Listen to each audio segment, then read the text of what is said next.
So when it comes to relationship, ஒரு relationship வந்து emotionally ட்ரைனிங்காக இருந்துச்சு அப்படின்னா is it a good phase or அதில் வந்து அவங்க நிஜமாக ஏதாவது ஒரு ஹெல்ப் சீக் பண்ணுமா? ஐ எம் நாட் டெல்லிங் நீங்கள் அந்த ரிலேஷன்ஷிப்பை பிரேக்கப் பண்ணணும்னு. அப்போ நீங்கள் எப்போ ஐடென்டிஃபை பண்ணணும், அதாவது இது vice versa irrespective of the gender, men or women. ஏன்னா இன்னைக்கு ஈக்குவலி ரிலேஷன்ஷிப்பில் வந்து equally people are getting affected. அப்படி இருக்கும்போது little bit ups and downs in a relationship, little bit rain or shine is fine.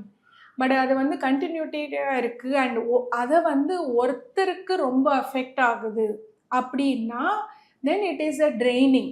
Okay, அந்த emotional train வந்து கண்டிப்பாக முதல்ல வரும், அதுக்கப்புறம் தான் உங்களுக்கு ஃபிசிக்கல் ட்ரெயினிங் வரும்.